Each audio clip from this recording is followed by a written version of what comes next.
E aí? Tentar conversar aqui sobre, sei lá, questões religiosas, mas não com o propósito necessariamente de converter ou deixar de fazer alguém acreditar. Falar um pouco mais da minha concepção sobre isso. O que é que eu penso? Obviamente não tem relevância nenhuma no mundo, né? Mas a conversa fica aqui o mero devaneio para a gente poder refletir. E a gente vê que a maior parte do mundo, né, acredita. Seja monoteísta ou politeísta, a maior parte da população mundial tem uma determinada crença, né, determinada religião. E na minha concepção, as religiões, elas, para mim, elas não passam de linguagem. Uma maneira de tentar descrever determinados conceitos sobre divindades, e algumas tentam, ou a maior parte tenta descrever como o mundo surgiu, como o universo surgiu e como o universo vai terminar.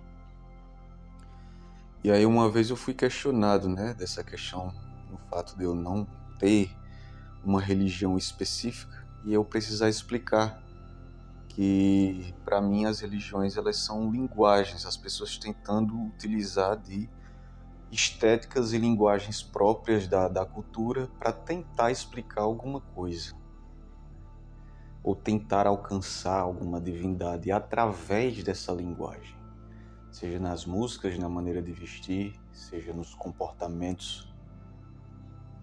E quando a gente trata, né, da questão Deus ou deuses como o criador de todo o universo, no meu ponto de vista, quando você entra dentro de uma única vertente de explicação religiosa, você se afasta dessa essência divina total, se é que existe uma, né? Porque também não sou ninguém para dizer se vai existir ou não. Eu posso dizer se eu acredito ou não, mas dizer se existe ou não, eu não tenho tanta importância assim para falar algo. Mas o que eu quero dizer é que quando uma pessoa tenta falar sobre Deus, tenta nomear o que não é nomeável, tenta definir o que não pode ser definido, ela acaba se afastando mais desse conceito ou se afasta mais do que é a essência do próprio Deus. No momento que eu estou falando isso também, eu estou colocando adjetivos, eu estou colocando pensamentos meus e aí deixa de ser, porque acaba contaminando por um ponto de vista único, meu. É muito complicado falar disso, né? Porque a gente está imerso em uma sociedade, principalmente a sociedade brasileira, que é cristã, de maioria, e pelo menos eu sou rodeado por essas linguagens religiosas a todo momento, desde um se Deus quiser, um graças a Deus, e esse Deus ele está presente em toda parte na questão cultural, mas eu vejo isso de uma maneira um pouco vazia, um pouco de vício de linguagem, ou então não trazendo realmente a essência assim, da questão divina. Como eu disse, quando a gente tenta isso, mais uma vez, né, lembrando, no meu ponto de vista, quando a gente tenta nomear o que pode ser infinito, o que pode ser atemporal, o que pode ser inomeável, quando a gente tenta nomear, colocar um nome, deixa de ser. Quando a gente tenta pensar numa forma ou pensar numa ideia, deixa de ser. Passa a ser a gente falando de nós mesmos. Eu era católico há muito tempo e quando eu tentava fazer minhas orações, minhas rezas, eu não conseguia, depois de refletir um pouco, não conseguia distinguir de pensamentos ou mantras ou que seja o que fosse, meditações. E aí nas orações eu percebia que ao falar com Deus estava falando comigo mesmo. sem nenhuma heresia aqui, nada disso. Eu só percebia que eu não estava conversando com alguém além. Estava conversando com meus próprios pensamentos. Não dizendo que os meus pensamentos, Deus invadia eles, alguma coisa assim. Eu sentia que conversava comigo mesmo. Por isso que eu vi que estava me afastando um pouco dessa linguagem construída socialmente dentro da questão religiosa. Eu fui me afastando cada vez mais, mas não deixando de tentar entender, buscando explicações alternativas do que pode ser a questão da espiritualidade, da crença, da fé. E possa ser que cada uma das explicações, cada uma das milhares de religiões que podemos ver no mundo, tenta trazer um fragmento dessa divindade. Mas, como eu falei, né, se essa divindade, esse ser, ele é perfeito e ele é completo, e existem muitas explicações, então cada explicação vai quebrar, vai fragmentar a ideia do todo. E talvez todas possam direcionar a um único Deus, ou não, porque a gente vê como as religiões elas acabam discordando muito entre si.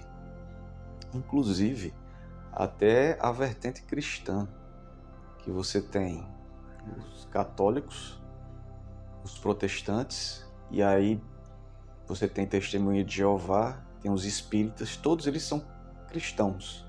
E dentro de cada denominação dessa, dentro de cada vertente, você também tem subcategorias, né? A Igreja Católica, basicamente, ela é a mais consolidada, ela é a mais sólida, né?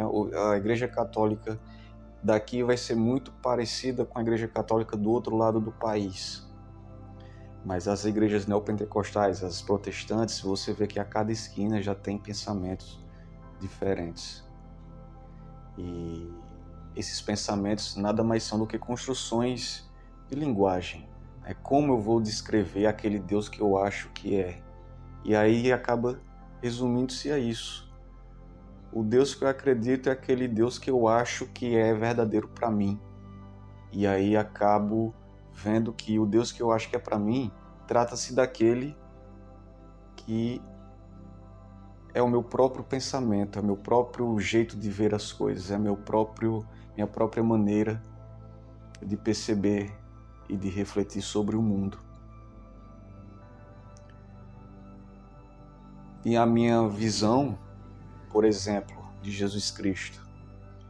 Para mim, Jesus Cristo não salvou a humanidade, independente dele ter existido ou não. Tá? Eu estou fazendo aqui uma interpretação da história como ela está na Bíblia cristã, né? Independente de Jesus ter existido ou não. E esse assunto não vai basicamente entrar aqui, mas assim, eu vejo que a maioria dos cristãos veem a salvação de Jesus pelo ato do sacrifício, a morte dele, né? A questão do cordeiro. E eu não vejo a salvação nessa perspectiva. Para mim, a salvação estava nas ideias que ele estava tentando passar. A ideia do ágape, que é o amor que ele ensinou. Amai o próximo, perdoe, livre-se de coisas que te façam pecar, por exemplo, como riquezas, né? Ele deixou isso muito claro, falando sobre isso. E ele defendia tanto essas ideias que a morte acabou sendo uma consequência porque mexeu com poderosos da época. Mas para mim a ideia de salvação está no amor e no perdão. E aí eu vou pegar um gancho um pouco do Velho Testamento para ver se a gente consegue entender um pouco essa minha linha de raciocínio. No caso, o Deus do Velho Testamento e o Deus do Novo, né? Deus do Velho Testamento era aquele Deus mais punitivo, ele criava as regras e o ser humano desobedecia, Deus ficava com raiva e aí acabava punindo, né? Expulsou Adão e Eva do paraíso. Temos a questão lá de Sodoma e Gomorra, né? Que ele bombardeou, caíram bolas de fogo e quem olhasse para trás virava pedra. temos esse relato. E aí uma nova tentativa de reconstrução da humanidade vinha. E mais uma vez o ser humano desapontava Deus. E aí teve a questão do dilúvio, e aí o ser humano, o Deus tentava mais uma vez fazer esse reboot da humanidade. E o ser humano continuava pecando, continuava desapontando Deus, né? Chateando Deus, que na minha concepção, se ele é onisciente, ele não poderia ficar chateado por uma coisa que ele sabia que ia acontecer. Mas enfim, continuando o raciocínio. Depois do dilúvio, né, teve a questão lá acho que Moisés viu depois, libertou os escravos, e aí teve as pragas lá do Egito, as punições divinas de novo. Devo estar esquecendo alguma outra. Mas aí, na minha concepção, Deus pensou, poxa, eu crio a humanidade, coloco minhas regras e eles não entendem. E aí eu tenho que ficar sempre punindo, eles não estão aprendendo pela punição. O que é que eu devo fazer? E aí entra o Novo Testamento. Deus fala, eu vou lá como homem saber o que está acontecendo. E aí Deus vem na Terra como homem, Jesus Cristo, né? Que a gente sabe que Jesus Cristo, dentre os profetas, não sei se é o único, um dos poucos que se autodenominou o próprio Deus. E aí Jesus em vida percebeu o que seria fome, pobreza, humilhação, tortura. E ao ser crucificado, né, uma das frases que ele diz é: Pai, perdoai-vos, pois eles não sabem o que fazem. Então a salvação não se dá pelo sacrifício, mas pela compreensão de Deus do que é ser humano. Porque quando Deus estava no Velho Testamento, ele estava vendo umas coisas mais ou menos como por cima. E Deus, por mais que fosse perfeito e onisciente, não sentia na pele as desgraças humanas. O que é passar fome, o que é ser humilhado, o que é apanhar, o que é ser pobre, ser humilde. E no corpo de Jesus, Deus sentiu isso na própria carne, sentiu isso na própria pele. E aí no momento que ele fala, perdoai-vos, pois eles não sabem o que fazem, é a própria compreensão de Deus do sofrimento humano. É claro que, como eu falei, isso é uma interpretação minha, né? Independente de se é verdade ou não. Eu não estou colocando isso aqui em jogo, né? Dada essa questão, se é verdade ou não. Mas a minha interpretação dentro dessa história, dentro desse escopo é essa, que a salvação é a compreensão de Deus do sofrimento humano, portanto, deixar de condenar simplesmente só por colocar as regras ali e querer que o ser humano a siga. E os cristãos também hoje, na minha concepção, eles erram por esperar a volta, no caso de Jesus, do mesmo jeito que os judeus esperam a vinda do Messias, de forma triunfal, de forma grandiosa, derrubando reinos. Porque, como vocês sabem, né, os judeus não acreditam que Jesus Cristo seja o Messias, seja o próprio Deus. Eles acreditam que o Messias ainda vem, né, de forma grandiosa, de forma arrebatadora. Eles jamais iam aceitar o fato de Deus, ou o Messias, vir e nascer numa cocheira, numa manjedoura, em lugar que bicho come, e ser uma criatura humilde. E aí os cristãos hoje também esperam a volta de Jesus da mesma forma, como eu disse, né, que os judeus esperam a vinda do Messias.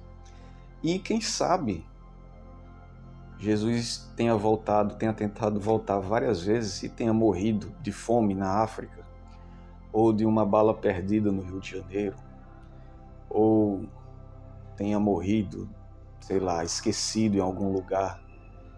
E aí sempre tentando, nessa dízima periódica divina, tentando voltar, trazer a mensagem de união, de perdão e de amor, e sempre fracassar. porque os cristãos hoje estão muito longe. Eu estou falando assim, esses cristãos que pensam na questão da prosperidade, de riqueza, de ganhar dinheiro, de lucro, porque a gente sabe que existe essa vertente, sim. E acredito que isso afasta totalmente da essência real cristã. E acredito que seja isso, né? A questão do pensamento religioso. Que ele é uma linguagem, e dentro da linguagem existem múltiplas interpretações, e dentro dessas múltiplas interpretações, os conflitos, e através dessas múltiplas interpretações e desses múltiplos conflitos, o ser humano acaba se afastando da real essência espiritual da coisa, que talvez seja a união, seja o perdão, seja talvez essas palavras sejam as mais poderosas e dentro da questão, dentro da perspectiva de salvação. E eu não falo de uma salvação além dessa pós-vida. Eu falo de uma salvação mesmo da humanidade. Porque outro equívoco que eu vejo é que os cristãos, ou as pessoas, eu não vou colocar só os cristãos no meio desse balão, vou colocar as pessoas que são muito religiosas, independente de que sejam, muitas delas, a maioria delas, não ligam mais para esse mundo, não se importam mais em resolver os problemas e as demandas desse mundo. Acham que o melhor está por vir depois que morrer, depois de um julgamento. E aí, medidas urgentes que devem ser feitas ou preocupações que devemos ter no momento agora, acabamos não tendo, devido ao pensamento de que as coisas boas vão estar depois do arco-íris. A terra que jorra leite e mel vai estar sempre depois, sempre adiante.